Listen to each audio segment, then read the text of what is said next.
Assalamualaikum warahmatullahi wabarakatuh. Alhamdulillahirabbil alamin wa bihi nasta'inu ala umuri dunya waddin. Wassalatu wassalamu ala asrafil anbiya'i wal mursalin sayyidina wa maulana Muhammadin wa ala alihi wa sahbihi ajmain. Amma ba'du. Pertama-tama marilah kita panjatkan puja dan puji syukur kehadirat Allah Subhanahu wa taala karena berkat ridho dan hidayahnya kita semua bisa berkumpul dalam kajian rutin Masjid An-Nur yang alhamdulillah malam ini dipimpin oleh Gus Fayat dari Pondok Pesantren Nurul Jadid. Yang kedua, salawat serta salam juga terlimpahkan kepada junjungan kita Nabi besar Muhammad SAW. Semoga kelak kita semua mendapatkan syafaat dari beliau. Amin, Allahumma amin. Langsung saja untuk mempersingkat waktu, kita awali kajian malam ini dengan Ummul Quran ala hadiniyatin sholihah. Al-Fatihah. A'udzu billahi minasyaitonir rajim. Iyyaka na'budu wa iyyaka nasta'in. Ihdinas mustaqim. Shiratal ladzina an'amta 'alaihim waladdallin. Baik, selanjutnya kajian akan dipimpin oleh Gus Fayat. Waktu dan tempat dipersilakan.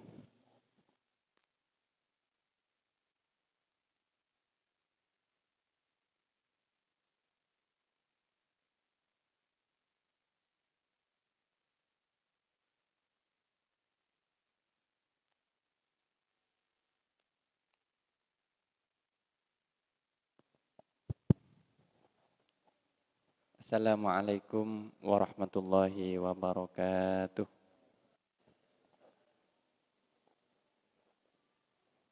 Bismillahirrahmanirrahim. Alhamdulillahi rabbil alamin. Wa bihi nasta'inu ala umuri dunya waddin. Wassalatu wassalamu ala asyrafil anbiya'i wal mursalin. Sayyidil ghurril muhajjalin. Sayyidina wa maulana Muhammadin wa ala alihi wa sahbihi ajma'in, amma ba'd. Qala rabbi shrah li sadri wa yassir li amri wahlul 'uqdatam min lisani yafqahu qawli. Para jamaah Masjid An-Nur yang dirahmati Allah Subhanahu wa taala, marilah kita mulai kajian kita dengan niatan untuk memperoleh ridha Allah Subhanahu wa taala dan pahala darinya, serta niat untuk meningkatkan ilmu kita di dalam agama, membuang kebodohan atau memerangi kebodohan di dalam diri kita, dan niat menghidupkan syiar masjid, menghidupkan, memakmurkan masjid Allah Subhanahu wa taala. Sebelum saya mulai, saya perlu sampaikan satu keterangan hadis, riwayat Imam At-Tabrani, yang disebutkan di dalamnya barang siapa seorang muslim keluar dari rumahnya menuju masjid untuk belajar atau mengajar satu ilmu, maka dia mendapatkan pahala haji yang sempurna. Jadi kalau niat kita lurus dan istiqomah, insya Allah kita duduk di sini mendapat satu niat seperti orang melaksanakan ibadah haji. Ini hadis riwayat sahabat Abu Umamah Al-Bahili radhiyallahu anhu. Demikian yang bisa sebagai pengantar saya sampaikan, dan mari kita mulai kajian kita. Bismillahirrahmanirrahim.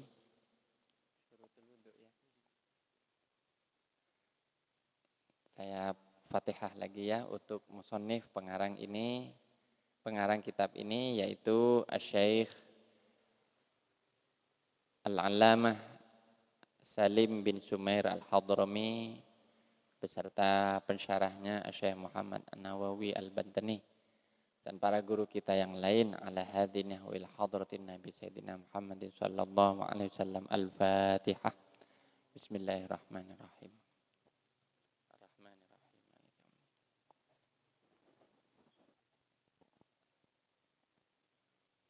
Bismillahirrahmanirrahim.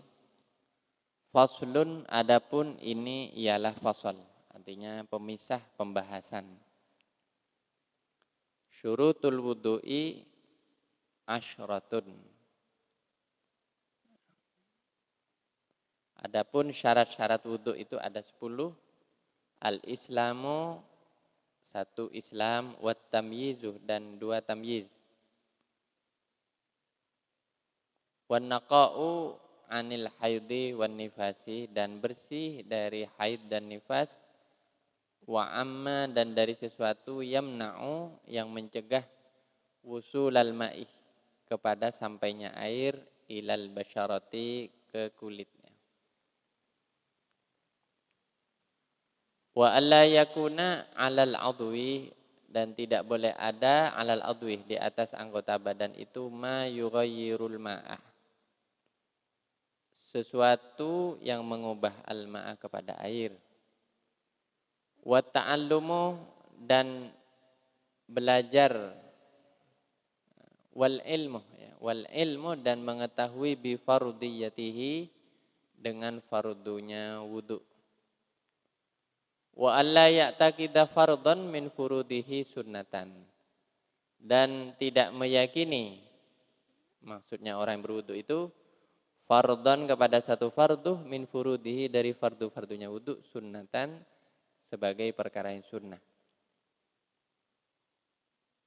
Wal ma'ut tahuru, dan air yang suci dan menyucikan.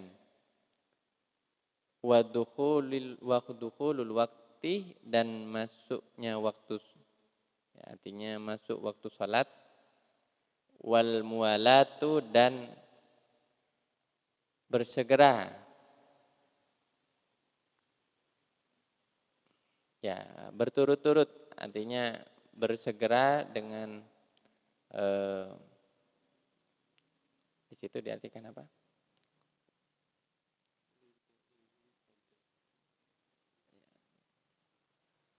Ya, tidak ada jeda, ya. Jadi bersegera lidaimil hadasi, bagi orang yang terus-menerus dalam keadaan hadas. Ya, demikian yang menjadi pembahasan di fasal kita ini. Sekali lagi, kita masih di dalam pembahasan mengenai wudu, ya, menyambung dari penyampaian narasumber sebelumnya yang membahas mengenai wudu. Dan ini sebenarnya juga berlaku pada mandi.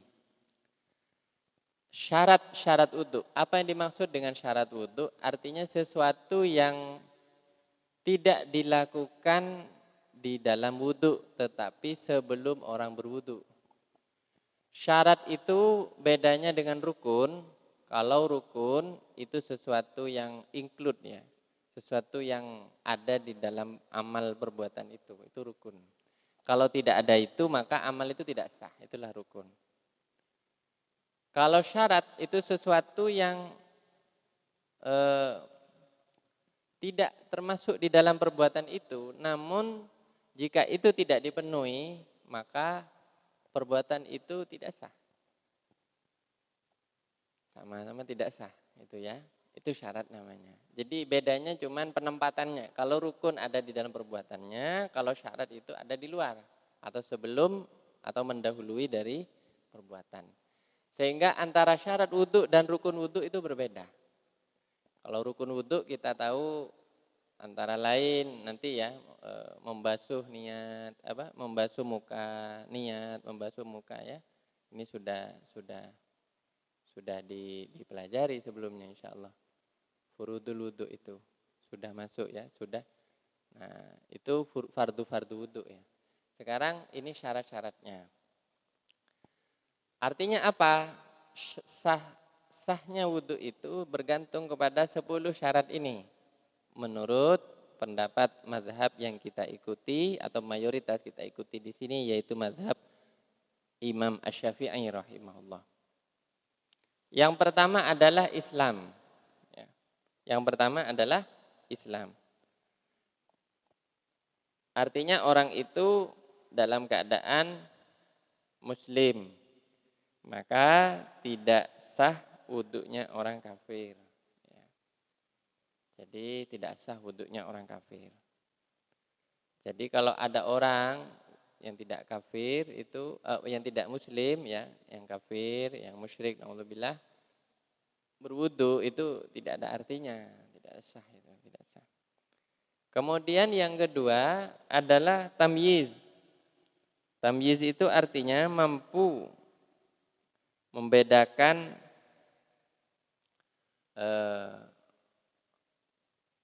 sudah mampu berakal, ya, sudah sedikit pinter, sudah mulai pinter, itu tamyiz. Ya, mampu mengetahui bedanya laki-laki dan perempuan, ya, mampu mengetahui bedanya enak dan tidak enak, ya. Nah, ya. Jadi tamyiz ini kemampuan yang tidak ada pada bayi atau anak kecil yang masih polos. Nah, jadi kalau sudah usia tamyiz berapa ya? Mungkin usia 7 tahun, 8 tahun, kalau anak sekarang sudah tamyiz. Itu sah itu wudunya itu. Ya. Jadi tamyiz ini bisa terjadi sebelum orang itu baligh ya. Kalau baligh itu berarti sudah pernah keluar air mani bagi laki-laki atau mengeluarkan darah haid bagi perempuan. Nah, tapi tidak harus baligh, tamyiz sudah sah. Jadi wudunya anak-anak, kalau anak-anak itu sudah tamyiz sah. Ya, remaja ya, atau kalau remaja rata-rata baligh sudah. Ya usia-usia 9 tahun, 10 tahun itu ya. Itu sah. Kemudian yang ketiga, harus bersih dari haid dan nifas. Artinya kalau orang haid dan nifas berwudu itu juga tidak sah. Tidak dihitung wudunya, tidak dianggap berwudu. Dan juga harus bersih dari sesuatu yang mencegah sampainya air kepada kulit. Misalnya ya, ada pencegah di kulit kita, ada halangan di kulit kita, seperti misalnya kotoran atau tinta ya, yang tebal ya, dan mencegah masuknya sampainya air atau lewatnya air itu, sehingga kulit kita yang asli itu tidak terkena air wudhu, maka wudhunya menjadi tidak sah. Tapi kalau kulit kita tetap kena dan kita mengetahui, oh itu kulit saya, walaupun itu ada nodanya gitu ya, seperti bekas pulpen atau mungkin cairan yang lain, tapi itu kelihatan kulitnya masih, maka itu sah. Itu tidak dianggap mencegah sampainya air kepada kulit. Jadi karena apa? Karena ibadah wudhu atau bersuci dengan wudhu itu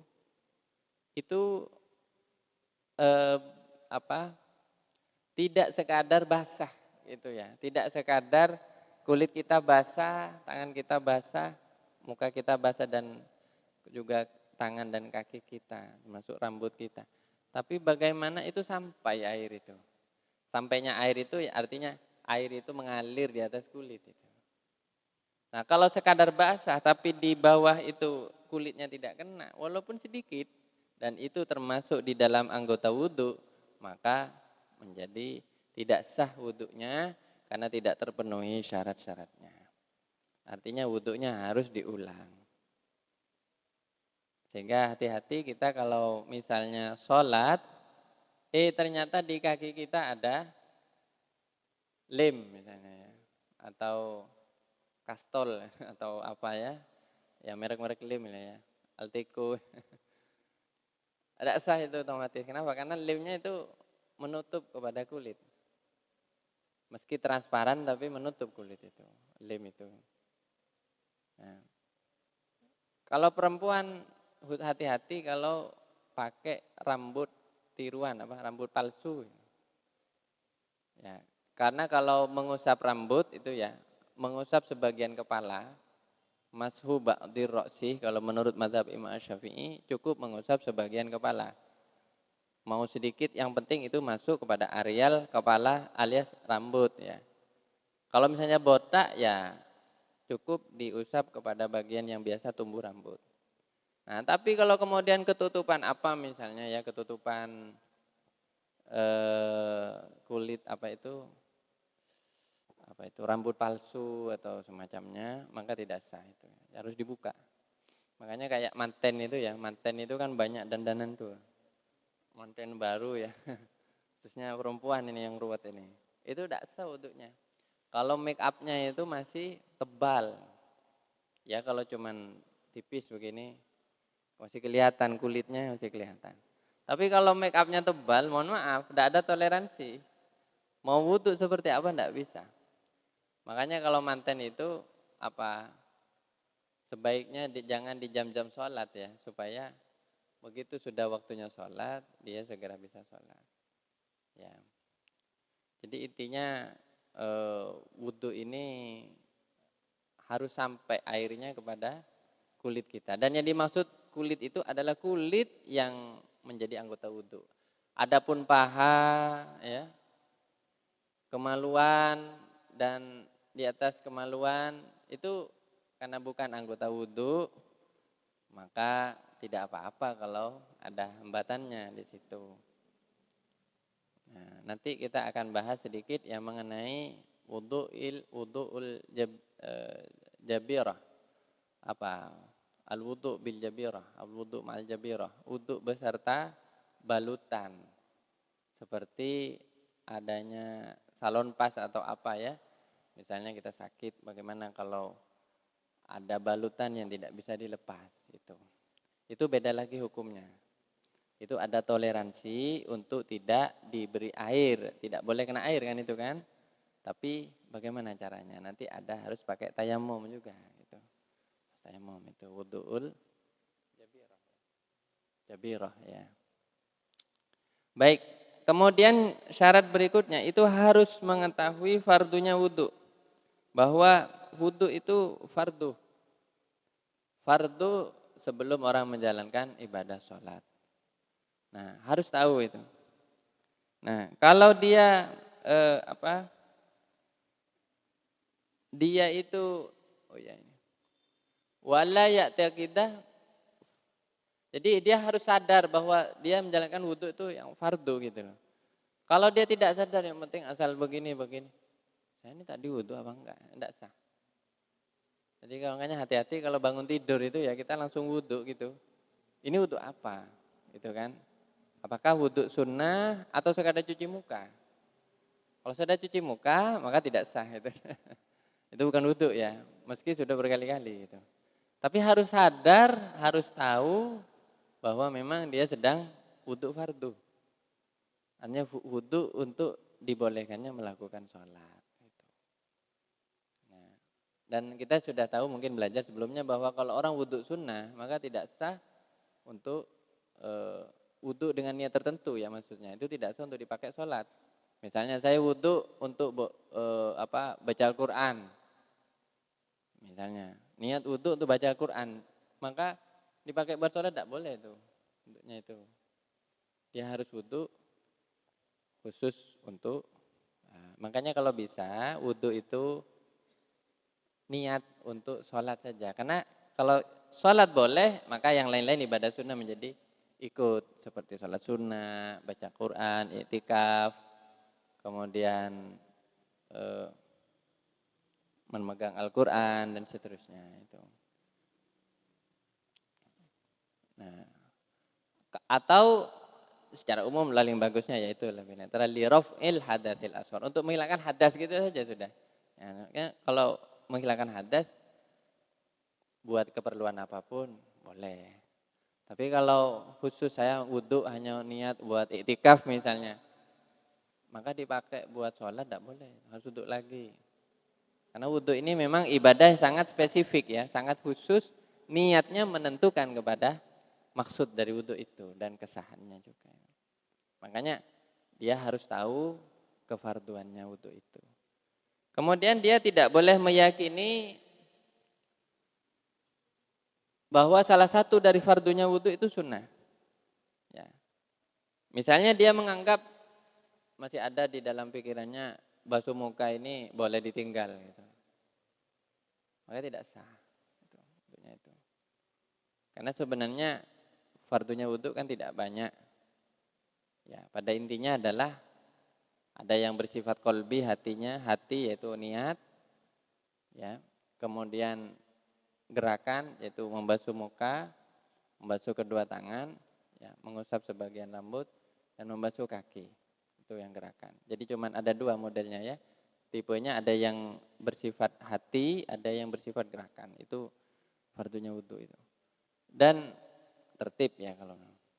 Jadi kalau dia meyakini wudhu boleh gonta-ganti begitu, misalnya saya mau basuh kaki dulu lah, habis itu basuh tangan gitu. Jadi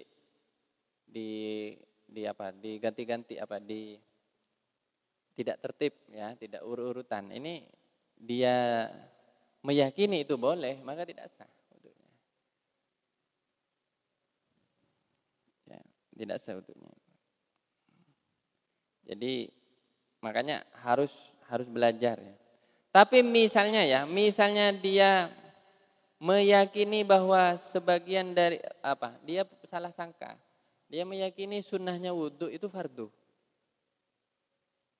Maka ini sah wudhunya. Jadi kebalik ya. Kalau yang meyakini fardu itu sunnah, itu enggak sah wudhunya.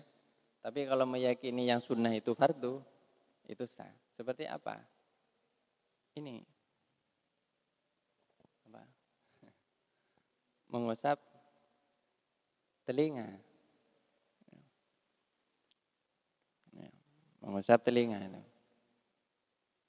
Jadi itu sunnah ya, mengusap telinga. Tapi dia mikir wajib itu bagian itu. Nah tidak tahu tidak apa-apa. Atau membaca bismillah misalnya itu sunnah. Tapi dia menganggap saya harus baca bismillah. Kalau saya nggak baca bismillah nggak sah wudhu saya. Itu. Dia salah menyangka seperti itu. Ya, itu sah wudhunya. Karena dia menyangka yang sunnah itu fardu. Tapi kalau dia menyangka yang fardu itu sunnah, itu tidak sah. Jadi ternyata masalah hati ini ruwet juga ya. Karena hati ini artinya masalah pengetahuan itu kalau tidak tepat, maka bisa menimbulkan permasalahan di dalam wudhu kita. Gitu ya. Jadi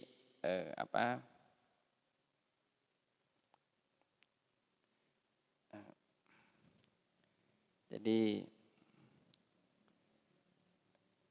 kalau dia belum tahu ya harus tanya ya, atau mencari tahu, mencari informasi yang paling cukup ya, yang cukup yang memadai untuk wudhunya.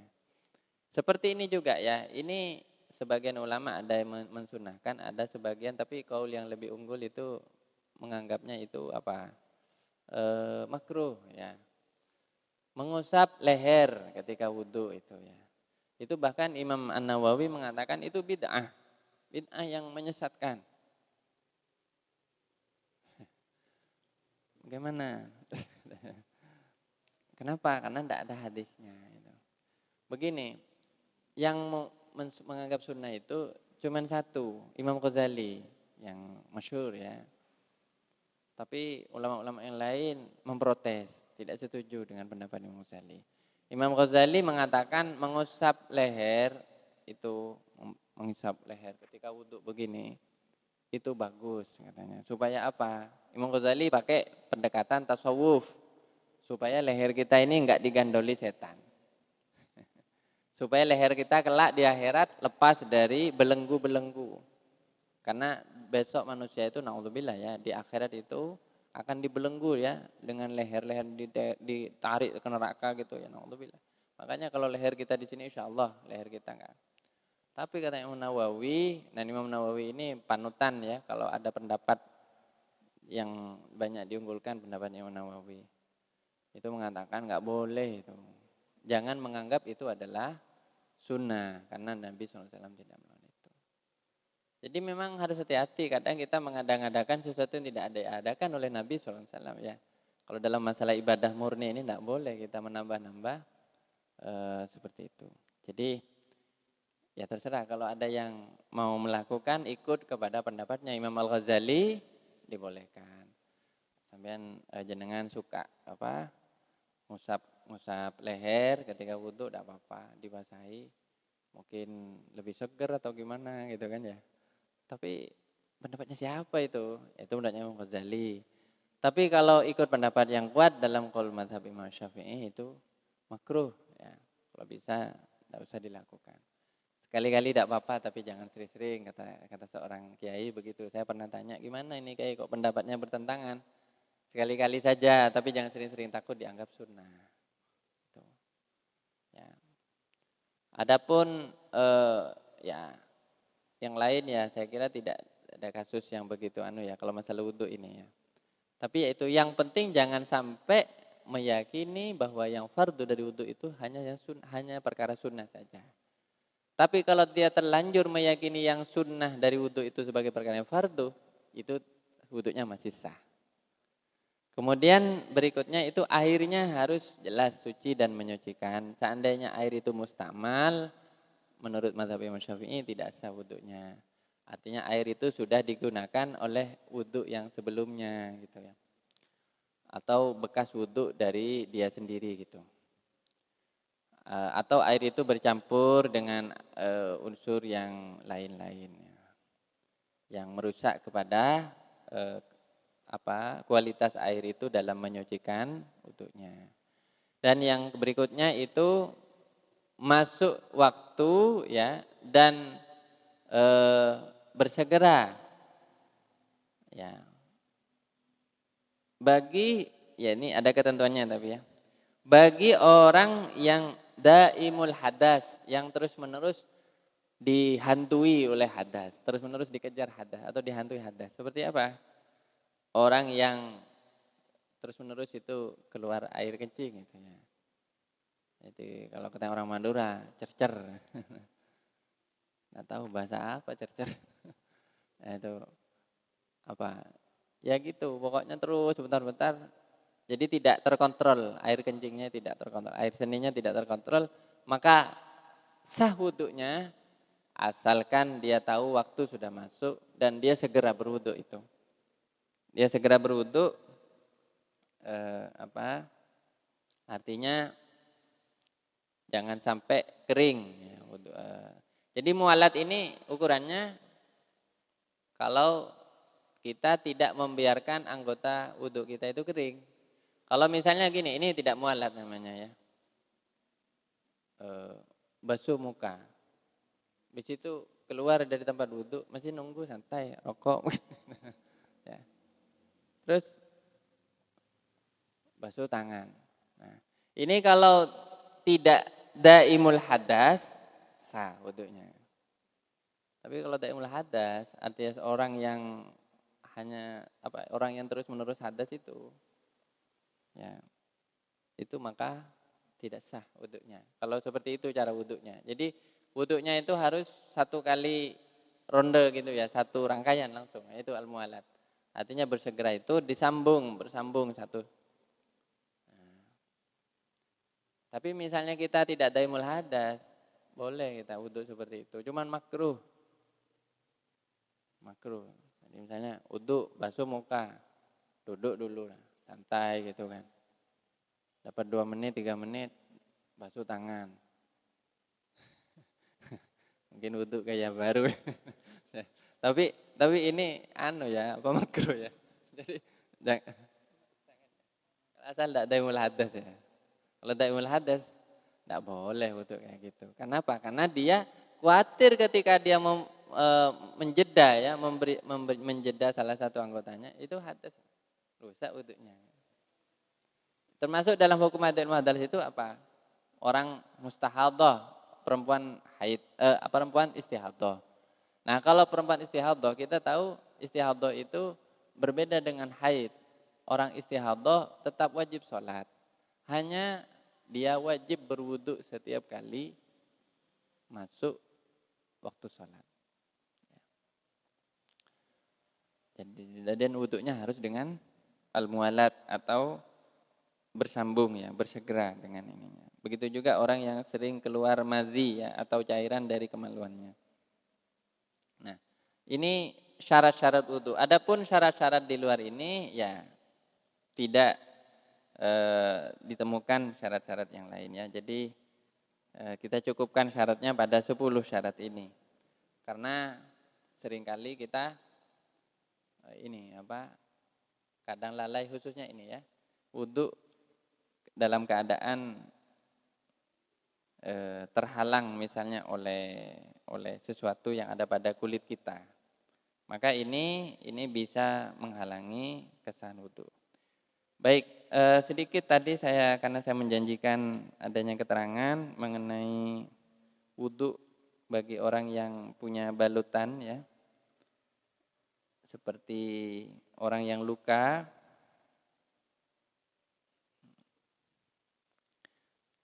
Ini tidak ada di kitab Safinatun Najah, saya ambil dari kitab yang lain.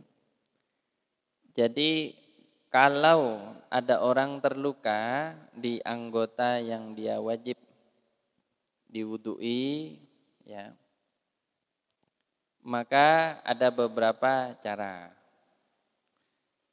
Kalau anggota yang terluka itu di anggota yang wajib diwudui, dia berwudu ya sampai ke anggota yang bisa dia basuh. Itu. Jadi misalnya mukanya kena ya ada luka di sini, luka misalnya di hidung ada retakan ya, dikasih apa? Dikasih perban ya. Maka ini yang wajib, ini yang lain ini wajib dibasuh. Khusus yang ini ditayamumi. Jadi ditayamumi dan diusapkan air saja. Jadi sebenarnya simpel caranya. Jadi gini, dia harus wudu ya, wudu begini, kemudian ini diusapkan air saja di atas perbannya itu. Jangan banyak-banyak, diusap saja, diusap. Kemudian setelah selesai dia wudu, baru dia bertayamum. Atau di tengah-tengah dia berwudu itu. Jadi enggak apa-apa kan ya. Tayamumnya di tengah kan ya. Tidak apa-apa. Jadi begini, basuh anggota mukanya ya. Sudah sebelum menyelesaikan tangannya, tayamum dulu. Tayamum untuk mentayamumi, jadi ambil debu ya yang suci, kemudian dia pakai untuk usap lagi mukanya dia dan dua tangan. Dan tayamum cuman 2 anggota badan ya, yaitu muka dan tangan. Habis itu lanjutkan wudunya.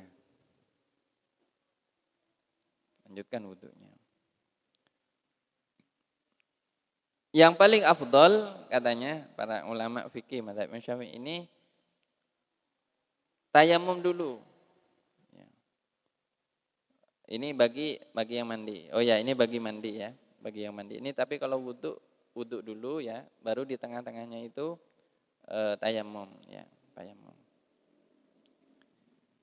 Jadi itu bagi orang yang punya luka. Jadi ditayamumi di sela-sela itu, kemudian disempurnakan wudunya. Ya boleh juga setelah berwudu dia bertayamum. Pokoknya harus ada tayamumnya untuk menambal anggota wudhu yang tidak dikenai air ini. Karena anggota wudhu yang tidak dikenai air ini walaupun sedikit itu tetap harus disucikan. Cara menyucikannya kalau tidak ada air maka dengan debu. Itu saja. Kenapa dia harus ditayamumi? Kenapa itu harus ditayamumi gitu ya? Nah, adapun ini masalah wudhu ya. Kalau masalah mandi mungkin lain lagi ya. Tapi kalau mandi ya sebaiknya tayamum dulu baru mandi. Nah, jadi kalau dia sudah punya wudhu kemudian masuk waktu sholat, apa harus wudhu lagi? Dia sudah punya wudhu. Kemudian sholat kedua, dia masih punya wudhu. Apa dia harus wudhu lagi dan tayamum? Katanya Imam An-Nawawi ini cukup tayamum saja. Jadi tayamum lagi, karena tayamum itu tidak boleh lebih dari satu sholat. Tayamum itu tidak boleh lebih dari satu waktu maksudnya ya. Tayamum itu hanya berlaku satu kali, expirednya itu ya. Jadi expired itu tayamum sama satu kali masa berlakunya. Setelah itu expired tayamum itu harus diperbarui. Jadi kalau dia masih punya wudhu, dia punya luka, ya sudah tidak usah wudhu lagi. Kenapa? Karena berat ya. Orang luka itu mau wudhu lagi itu berat pasti. Menyentuh air itu ya entah kedinginan, entah sakit atau bagaimana kan. Jadi cukup tayamum lagi. Cukup tayamum saja. Nah, itu kalau sudah suci terlebih dahulu ya. Jadi kalau kecuali dia batal lagi wudhunya. Gitu. Jadi ada keringanan memang khusus untuk orang yang punya luka di anggota wudhu. Adapun luka di luar anggota wudhu ya tidak ada pengaruhnya, tidak apa-apa. Gitu. Jadi Bismillahirrahmanirrahim ya, mengenai masalah luka. Ini kan mungkin proses penambalannya itu perbannya itu bisa beda-beda ya. Ada yang diwudu'i dulu, ya menjadi sah wudhunya, yaitu tidak usah tayamum kalau sudah seperti itu. Tidak usah tayamum karena sudah wudhu. Itu sama seperti kulit. Tapi kalau bisa kan ya, kalau bisa diwudu'i. Karena ini orang sakit kan, orang sakit itu beda hukumnya dengan orang sehat. Gitu. Misalnya dia ada luka parah, terus harus diwudu'i dulu. Nah ini kan memberatkan kepada orang sakit. Tidak harus ya. Jadi dia yang penting pasang dulu sudah perbannya, tidak apa-apa. Kalau sudah terlebih dulu dipasang perbannya, lalu dia belum punya wudhu, tentu pakai prosedur yang tadi, tata cara yang tadi, yaitu dia harus tayamumi. Dia harus tayamum dan wudhu dan tayamum. Dia harus wudhu dan tayamum. Nah, tapi kalau tadi seperti ceritakan oleh Ustadz tadi, dia terlebih dulu sudah berwudhu, ya, maka tidak usah bertayamum karena perbannya itu hanya menutupi saja. Nah, pertanyaannya kedua kalinya bagaimana? Misalnya dia wudhunya batal. Kedua kalinya bagaimana? Apakah dia harus berwudhu dan tayamum? Apakah dia cukup bertayamum saja? Ya. Kedua kalinya bagaimana? Itu kan pertanyaan kedua kalinya. Kalau yang pertama tidak masalah sudah. Itu sudah sah wudhunya kan. Ya. Cuman ya itu tadi, kalau masih memungkinkan untuk diwudhui. Gitu.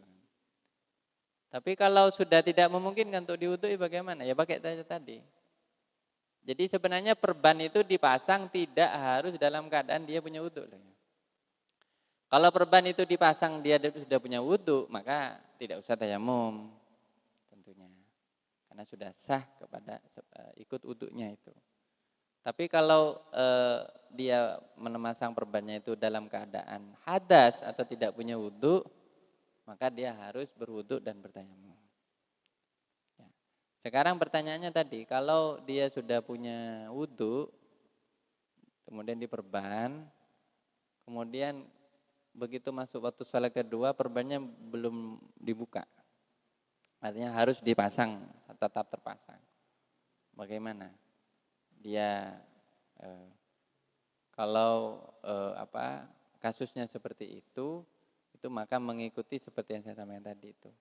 Dia harus berwudhu dan bertayamum seperti biasa. Jadi Karena ini sudah apa ya? Sudah. Jadi begini, perban itu wudhu itu kan selama orang masih suci, dia tidak perlu wudhu lagi. Tapi kalau sudah batal wudhunya, ya, maka harus diperbarui, bukan diperbarui, dimulai kembali wudhunya itu. Jadi dia wudhu dan tayamum seperti biasa. Tapi perbannya tidak usah dibuka, tidak usah dibuka. Jadi sekali lagi perban itu mau tetap bertahan sampai berapa hari pun tidak masalah. Yang penting ditayamumi gitu, perban itu. Jadi tadi tata caranya diusap dengan air di permukaan perbannya, kemudian tayamum dan selesaikan wudhunya. Jadi ada sedikit campuran tayamumnya itu, ada sedikit tambahan tayamum itu. Jadi ya kita harus praktek gitu. Enaknya praktek gitu. Tapi kalau ada perbannya ya, sekali lagi itu. Jadi kalau sudah ada perban, tidak usah dipasang, tidak usah dibuka lagi, tidak apa-apa. Ya. Tapi kalau dia tidak ingin tayamum, ya harus dibuka itu perban itu. Kenapa? Ya itu, karena air harus sampai kan. Nah, misalnya dia tidak bisa tayamum, juga tidak bisa wudhu, terlalu merata lukanya, bagaimana? Repot ini. Jadi tidak bisa tayamum, tidak bisa wudhu, maka ikut kepada orang yang fakidut tahurain, ikut kepada orang yang tidak bisa tayamum dan wudhu. Yaitu bagaimana? Menurut mazhab Imam Syafi'i ya, itu insyaallah demikian sependek yang saya tahu, itu dia harus sholat lihurmatil wakti. Ya sholat saja sudah. Sholat saja sudah. Tidak usah wudhu, tidak usah tayamum, karena ngapain juga. Sholat saja, cuman sekadar menghormati waktu. Nanti kalau sembuh dan ditakdir sembuh ya, qadha sholatnya. Kalau misalnya tidak sembuh-sembuh sampai wafat ya sudah selesai sudah. Tidak usah diqadha, tidak usah sudah. Apa? Iya, sebenarnya sudah kritis ya. Jadi tidak usah. Tapi begini, orang yang tidak bisa wudhu harus tayamum, kan begitu aturannya. Nah, tapi kalau masih bisa wudhu. Ada organ kecil sedikit, organ kita, badan kita nggak bisa diwudhui, wudhu dan tayamum. Gitu. Tapi tidak ada dua-duanya, tidak bisa wudhu dan tayamum. Sudah tidak bisa dua-duanya. Maka dia cuman wajib sholat menurut Imam Syafi'i. Kalau mau ikut pendapat yang lebih enteng tapi ya sama-sama pendapat 4 imam mazhab, ya. Ikut pendapatnya siapa? Imam Ahmad bin Hambal. Ya. Salat tidak usah qadha. Sah salatnya. Jadi orang kalau sudah tidak bisa wudhu dan tayamum itu rukhsahnya seperti itu. Ada keringanan, yaitu dia salat saja sudah. Yang penting salat katanya. Dan tidak usah mengqadha. Kalau menurut Imam Syafi'i wajib mengqadha. Kenapa? Karena itu salatnya sebenarnya tidak sah, itu cuma formalitas. Kenapa? Menghormati waktu. Namanya salat lihurmatil waktu. Jadi salat lihurmatil waktu. Jadi seperti orang yang sakit itu sudah kritis ya, atau sudah selama masih sadar dia wajib salat. Meski semampunya sudah. Tidak bisa wudhu, tidak bisa tayamum, tidak bisa. Kalau masih bisa tayamum ya tayamum. Gitu. Jadi ini bagi yang sudah mengalami hambatan ya atau kendala uzur ya di dalam berwudu. Ya. Mungkin dari Putri terakhir ya, ada dari jamaah Putri Muslimah. Ya. Ya, saya mohon maaf tidak bisa melanjutkan ba'da sholat Isya, dan insyaallah kita cukupkan sampai di sini, semoga menjadi ilmu yang barokah. Dan senantiasa kita diberi maunah oleh Allah, taufik dan hidayah untuk bisa istiqomah di majelis ini. Saya sangat berbahagia bisa berkontribusi di sini dan mari kita terus niatkan supaya terus bisa nyambung ilmu-ilmu dari para salafus soleh kepada kita. Ala hadiniyah bisiril fatihah. Bismillahirrahmanirrahim. Bismillahirrahmanirrahim. Alhamdulillahirabbil alamin. Hamdan yuafi ni'amahu wa yukafi mazidah. Ya Allah, ya Rabbana lakal hamd. Kama yanbaghi li jalali wajhikal karim wa 'azim sultanik. Allahumma salli ala sayyidina Muhammadin salatan taj'aluna biha min ahlil ilmi zahiran wa batinan wa tahsyuruna bi ibadika salihin fi dunyana wa ukhrana wa ala alihi wa sahbihi wa sallim. Allahumma salli ala sayyidina Muhammadin salatan taghfiru biha dzunub wa tuslihu biha al-qulub wa tantaliqu biha al-usub wa talinu biha as-su'u ala alihi wa sahbihi wa man ilaihi mansub. Allahumma salli ala sayyidina Muhammadin qad daqat hailati adrikni ya Rasulullah. Allahumma anfa'na bima 'allamtana wa 'allimna ma yanfa'una wa zidna ilman nafi'ah. Rabbana la tuzigh qulubana ba'da idh hadaitana wa hab lana min ladunka rahmah innaka antal wahhab. La ilaha illa anta subhanaka la ilma lana illa ma 'allamtana innaka antal alimul hakim. Rabbana atina fid dunya hasanah wa fil akhirati hasanatan wa qina adzabannar. Wa sallallahu ala sayyidina Muhammadin wa ala alihi wa sahbihi wasallam. Rabbana taqabbal minna bi sirril Fatihah.